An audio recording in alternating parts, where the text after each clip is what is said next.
नमस्कार दोस्तों, स्वागत है आपका एजी महत्ता भूमि में। बिहार में ज़मीन खरीदने या बेचने सोच रहे हैं तो ये वीडियो आपके लिए बहुत महत्वपूर्ण है, क्योंकि आज मैं आपको बिहार लैंड रजिस्ट्री की पूरी जानकारी सरल भाषा में समझाऊंगा। सबसे पहले समझिए लैंड रजिस्ट्री क्या होता है, इसको आज हम लोग समझ लेते हैं। जब कोई व्यक्ति अपनी ज़मीन किसी दूसरे व्यक्ति को कानूनी रूप से बेचता है तो उस ज़मीन का दस्तावेज सरकार के पास रजिस्टर्ड कराना पड़ता है। इसी प्रक्रिया को हम लोग लैंड रजिस्ट्री बोलते हैं। रजिस्ट्री होने के बाद खरीदार के पास ज़मीन खरीदने का प्रमाण एक उनके पास रह जाता है। ये प्रक्रिया को हम लोग क्या बोलते हैं कि ज़मीन रजिस्ट्री, लैंड रजिस्ट्री। अब बिहार में ज़मीन खरीदने से पहले क्या क्या जांच करें, ये आज हम लोग बात कर लेते हैं। सबसे पहला होता है विक्रेता की असली मालिक है या नहीं है। मैं कुछ बोर्ड के माध्यम से लिखा हूँ, वहाँ से हम लोग समझ लेते हैं। बिहार ज़मीन रजिस्ट्री 2026 डिटेल।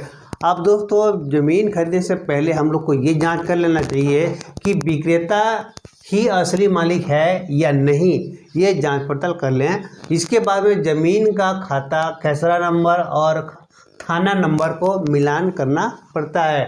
अब जमाबंदी और लगान की स्थिति को इसको देखना चाहिए, और इसके साथ में ज़मीन पर कोर्ट केस तो नहीं है, ये भी हमें चेक कर लेना चाहिए। ज़मीन सरकारी है या विवादित तो नहीं है, ये भी हमें चेक कर लेना चाहिए। अब रजिस्ट्री दस्तावेज क्या क्या लगते हैं, ये भी हम बात करेंगे, लेकिन सबसे पहले हम आपको ये कह देते हैं, जो भी ज़मीन आप लोग ज़मीन खरीदने जा रहे हैं उस ज़मीन का दस्तावेज जब आप चेक करेंगे तो उस समय आपको विक्रेता असली है या नहीं, उसको सबसे पहले जांच पड़ताल जरूर कर लें। आपको ये रजिस्ट्री के माध्यम से पता चल जाएगा, या फिर आप जो है गवर्नमेंट की भू अभिलेख होता है वहाँ पर जाकर आप लोग क्या करेंगे कि उसमें देखेंगे, चेक करेंगे कि ज़मीन का असली मालिक कौन है, क्या है, कैसा है, पता चल जाता है। जैसे आप कोई भी व्यक्ति आपको ज़मीन बेचना चाहता है तो आपको उसका डॉक्यूमेंट्स का कुछ कागजात ने आपको देता है, ठीक है। आप उस कागजात के माध्यम से आप लोग ये सारी चीज़ें आप लोग चेक कर सकते हैं कि असली ज़मीन का असली मालिक कौन है, वो पता कर सकते हैं। इसके साथ में ज़मीन का खाता, खसरा और थाना नंबर को मिलान करना पड़ता है कि भाई वो सही है या नहीं, और इसके साथ में जमाबंदी और लगान की स्थिति को भी आप लोग को देखना पड़ता है कि भाई ज़मीन का जमाबंदी के हिसाब से अब उसमें लगान रसीद कब तक कटा हुआ है, वो भी आप लोग को चेक कर लेना चाहिए। ज़मीन पर कोर्ट केस तो नहीं है, ये भी आप लोग को पता चल जाता है। किसके माध्यम से, जो जैसे आप ऑनलाइन तरीके से भी आप लोग देख सकते हैं, अपने मोबाइल से भी इसको जानकारी ले सकते हैं। मैंने कई बार इसके लिए मैंने वीडियो बना चुका हूँ और बता भी दिया हूँ कि आप लोगों को कैसे चेक करना रहता है। अब दोस्तों, ये ज़मीन पर कोर्ट केस है या नहीं है, उसको भी आप लोग जांच पड़ताल जरूर कर लें। और ज़मीन सरकारी है या विवादित तो नहीं है, कोई कहीं किसी तरह का वो क्या ज़मीन सरकारी ज़मीन तो नहीं है जिसको वो व्यक्ति कब्जा करके उसको बेच रहा होगा, ये भी आपको चेक कर लेना चाहिए। या फिर जो किसी तरह का कोई झगड़ालू विवादित तो नहीं है, भाई भाई में अगर मान लीजिए कि उसमें कुछ विवादित केस चल रहा होगा, ऐसा ज़मीन को अगर कोई बेच रहा है तो उसको भी आप लोग को जांच पड़ताल करते हैं, ताकि अगर कुछ विवादित ज़मीन को अगर आप खरीद लेते हैं तो आगे चल के आपके साथ भी कुछ परेशानियां आ सकती है, तो इसलिए आप लोग सतर्क रहें। अब दोस्तों, रजिस्ट्री के दस्तावेज की बात करें तो रजिस्ट्री कराने समय हमें कौन कौन सी दस्तावेज की आवश्यकता पड़ता है, ये सबसे पहले जान लेते हैं। आप सभी लोग जानते हैं कि आजकल आधार कार्ड हर कार्य में ज़रूरत होता है, तो आधार कार्ड तो अनिवार्य है ही। इसके साथ में दोस्तों आपका पैन कार्ड, साथ में दोस्तों पासपोर्ट साइज का आपको फ़ोटो लगते हैं कुछ। इसके साथ में दोस्तों आपका मोबाइल नंबर की आवश्यकता पड़ेगा, और साथ में गवाह का पहचान पत्र भी आपको लगता है, जो कि गवाह का पहचान पत्र में वो गवाह जो भी है वो उस व्यक्ति का पहचान पत्र के हिसाब से उसका आधार ले सकते हैं, या फिर जो है आपका उसका और भी डॉक्यूमेंट्स आप लोग संग्रह कर सकते हैं। साथ में दोस्तों आपको ज़मीन के पुराने दस्तावेज को आप लोग को ले जाना रहता है, ठीक है। ज़मीन के पुराने दस्तावेज की आवश्यकता पड़ता है। इसके साथ में खाता, खसरा और प्लॉट नंबर और जमाबंदी की जानकारी भी आपको देनी होती है। ये सारे देने की प्रक्रिया के बाद ही जो आपका ज़मीन रजिस्ट्री के दस्तावेज में ये सारे डॉक्यूमेंट्स आपको आवश्यकता पड़ता है। अब बात करते हैं दोस्तों जमीन रजिस्ट्री की प्रक्रिया के बारे में। तो जमीन रजिस्ट्री की प्रक्रिया में ये होता है कि सभी दस्तावेज को पहले आपको तैयार करना होता है। अब ज़मीन का मूल्य और स्टाम्प ड्यूटी की भी आपको गणना करनी पड़ती है, उसको हिसाब किताब बैठाना रहता है। भाई कितने ज़मीन जो आप खरीद रहे हैं उसमें उस स्टेट का कि गवर्नमेंट वैल्यू यानी कि स्टाम्प ड्यूटी कितना रुपए का लगेगा, कितना परसेंट लगता है, सारे आपको डिटेल्स कैलकुलेट करके आप लोग को रख लेना चाहिए। अगर आपको जानकारी नहीं है तो उस जगह पे आप लोग अर्जी लेखक लोग होते हैं, उनके माध्यम से आप लोग जो जांच पड़ताल करा सकते हैं। तीसरा स्टेप होता है ऑनलाइन प्लॉट या समय लेकर संबंधित रजिस्ट्री कार्यालय पर पहुंचना रहता है। जिस दिन आपका रजिस्ट्री होने वाला है वो दिन आपको समय से पहले ही आपको पहुंच जाना चाहिए रजिस्टर ऑफिस में, जहां पर जिस पर जो विक्रेता और क्रेता दोनों को वहां पे मौजूद है। इसके साथ में जो आप लोग को गवाह बनते हैं, जो गवाह हैं, उन लोग को भी आपको साथ में मौजूदगी रहना होता है। अब दोस्तों खरीदार विक्रेता और गवाहों को बायोमेट्रिक फोटो प्रक्रिया की जाती है आजकल ऑनलाइन तरीके से।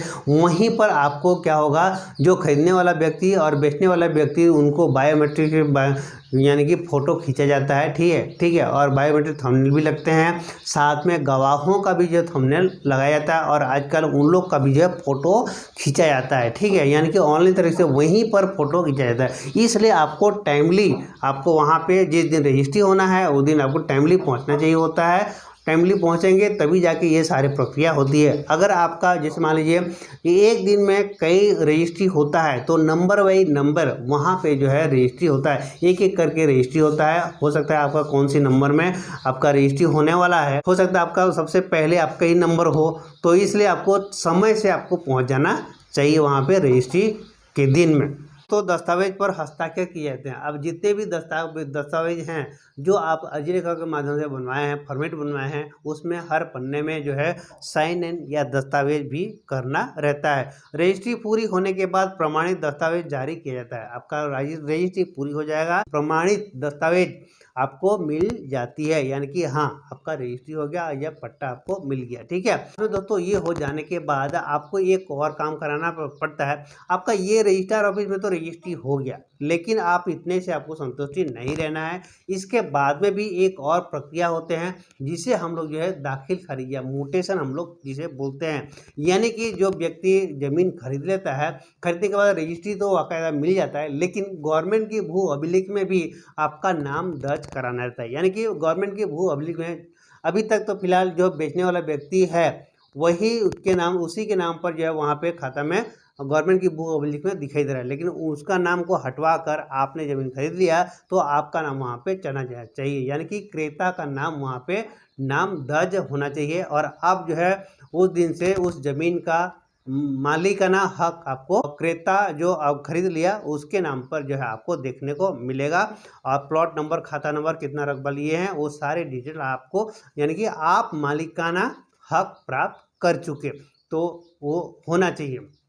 तो इसलिए आपको म्यूटेशन भी कराना जरूरी होता है। कई राज्यों में ऐसा हुआ है कि ऑनलाइन तरीके से जैसे आपने रजिस्ट्री करा लिया, रजिस्ट्री कराने के बाद आजकल ऑटोमेटिकली जो है म्यूटेशन भी हो जा रहा है। ठीक है, ये सबसे बढ़िया प्रक्रिया आ गया है। कई राज्यों में ये चीज़ें लागू हो चुका है और ऐसा हो भी रहा है। दोस्तों छोटी छोटी आम गलतियां क्या होती है इसके बारे में थोड़ा सा समझ लेते हैं। सबसे पहले बिना जांच के ज़मीन खरीद लेना, ये सबसे मोटी बात होता है। यानी कि ये सबसे बड़ी गलती होती है कि कोई भी डॉक्यूमेंट्स को बिना जांच पड़ताल करे हुए हम लोग ज़मीन का सौदा तय करते हैं, पेमेंट दे देते हैं और ज़मीन को खरीदने की सोच रखते हैं।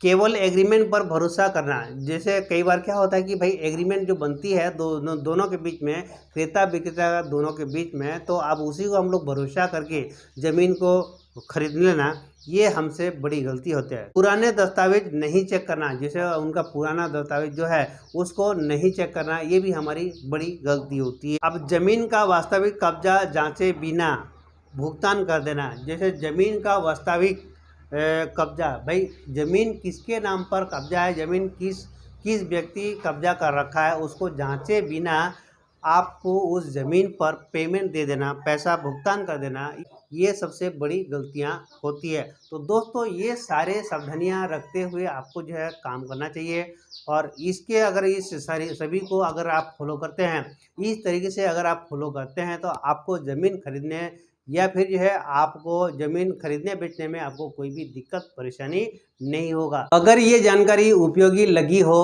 तो वीडियो को लाइक करें, चैनल एजी महत्व भूमि को सब्सक्राइब करें, और ज़मीन रजिस्ट्री और प्रॉपर्टी से जुड़ी और जानकारी के लिए इस चैनल से आप जुड़े रहें। धन्यवाद।